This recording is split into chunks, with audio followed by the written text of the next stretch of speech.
Yesterday, we talked about why the Minnesota Vikings will be contenders in the 2020 season. Today, we're going to do the opposite and talk about why the Vikings will not contend this upcoming year.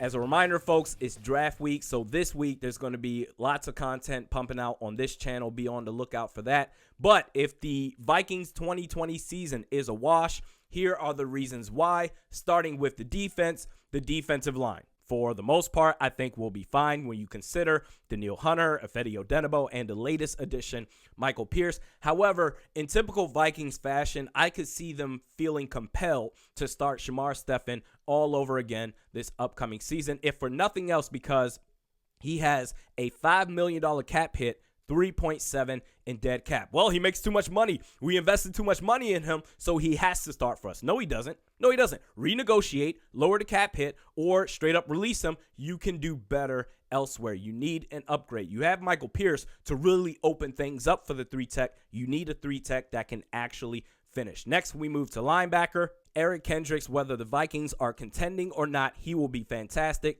Eric Wilson in non-nickel sets, solid. I'm good with that. Anthony Barr, and this is no joking, no trolling. I'm dead serious when I say this.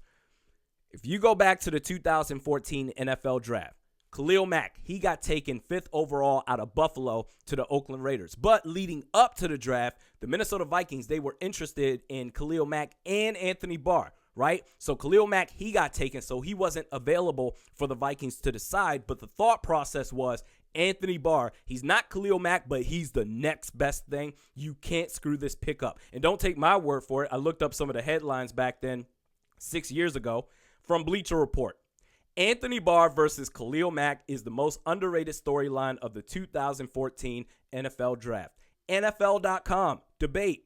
Will Khalil Mack or Anthony Barr have a bigger impact? Then we get to USA Today.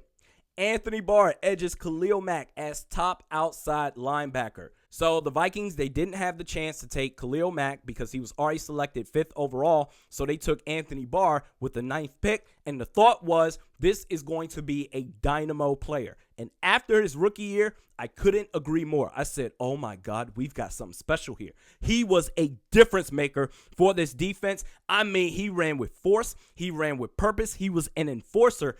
He controlled the edges so well that if he didn't make tackles on the ball carrier outside, he would force the ball carrier back inside to get tackled by somebody else. Now, the second year, it was pretty good. It wasn't, in my opinion, as good as his rookie year, but still, this was going to be a cornerstone for this franchise. Unfortunately, the last 4 years, he's been completely irrelevant. He gets pushed around by any and everybody. He can't cover. I don't give a shit what advanced metric you come up with. Look at the film. He can't cover. Not legit running backs or tight ends at all, but he covers a fullback for a play. Oh my God, he's great. When he actually is forced to cover somebody, a Miles Sanders or anybody else, I'm talking about running backs, not wide receivers. Oh, you're talking about the LA Rams game in 2018 against Cooper Kupp and what was that, Robert Woods? It's unfair. I'm not talking about that. Actually, earlier in that game, he gave up a receiving touchdown to Todd Gurley. And the worst part is, with Anthony Barr, is that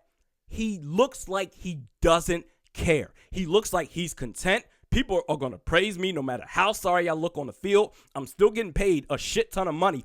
I challenge any and everybody out there. Find me something on film that he does consistently that warrants a $12.7 million cap hit. When you consider the hype brought in with this dude, and Khalil Mack, he's not Khalil Mack, but he's the next best thing. Not as bad as Matt Khalil, not as bad as Laquan Treadwell, not as bad as Christian Ponder, but Anthony Barr has been a bust. That's right, I said it. 4 Pro Bowls. That shit doesn't matter. The Pro Bowl is a joke. Xavier Rhodes in 2019 made the Pro Bowl. Come on, doesn't matter. He has skated by with his name, and I remember, what was this, after the offseason, left the Jets to come back, and he's going to get his big contract, so maybe he'll play better. Somehow he's gotten worse. If the defense struggles in 2020, he is the first dude that I'm looking at. Next, we move the cornerbacks.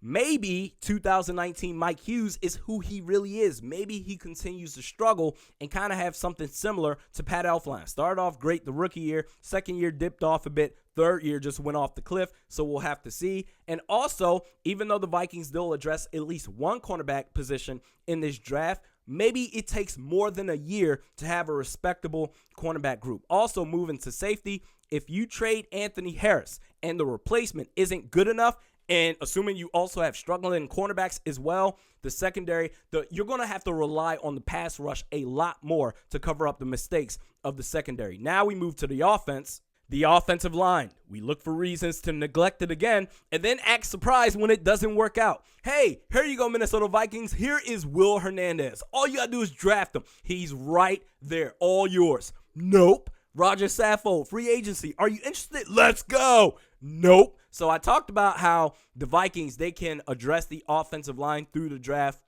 in the first mock draft that I did last week. You can go ahead and check that out right here. But if the Vikings do struggle on offense, I would imagine it would have something to do with the offensive line. We next move to running backs. Dalvin Cook, maybe he doesn't have a healthy season like he did last year, even though he missed 2.5-ish games, if I'm not mistaken. So if he goes back to rookie year or the year after that where he really struggled with injuries, then Alexander Mattison, that could be an opportunity for him to prove that he can be a starter if Dalvin Cook is not going to remain with the Minnesota Vikings long term. We'll have to see. And then the passing game. Ultra conservative. You're playing more so not to lose instead of playing to win. And then lastly, the schedule. Don't look out now, folks, but the schedule is really, it's not super tough. It's not the most difficult schedule in the league for the Minnesota Vikings, but it's really tough when you consider just in the NFC North Division alone. The last 2 years, Mike Zimmer and the Minnesota Vikings, you've gone 0-4 against Matt Nagy. Last year, first-year head coach Matt LaFleur, you got swept by him 0-2. So if you go 0-4 again against those two teams, it's going to be really tough to make the playoffs because outside of the division, you also have tough matchups. Look at the Tennessee Titans. If you start Shamar Stephen in the interior at 3-tech, right, going up against Derrick Henry, they're going to run all day long against us. The Dallas Cowboys, they're going to be a formidable opponent in the NFC East anyway. The Tampa Bay Buccaneers, that's a sexy-ass team. Tom Brady, Mike Evans, Chris Godwin, all of a sudden, they're a legit team. Seattle, at Seattle. What? Why the fuck do we always go to Seattle every single year at CenturyLink? How is that fair? Make them come to us. Come on now, assuming there's no coronavirus and people can actually visit different stadiums. We'll have to see how that all plays out. But if the Vikings struggle, this will be the reason why, or these will be the reasons why. Now, to be clear, I have no idea. I have no take right now on how the season for the Vikings in 2020 will go. I need to see the final roster first before I make my prediction and my take. But anyway, let me know your thoughts in the comments section below. We do this at least once a week. Mediocre Best Sports Podcast with Realistic Randy. Check me out on Twitter at realistic_Randy. Facebook at Realistic Randy. The next video, if no trades happen between now and the draft, the next video will be Thursday night reacting to the picks that the Minnesota Vikings selected. We will see you then.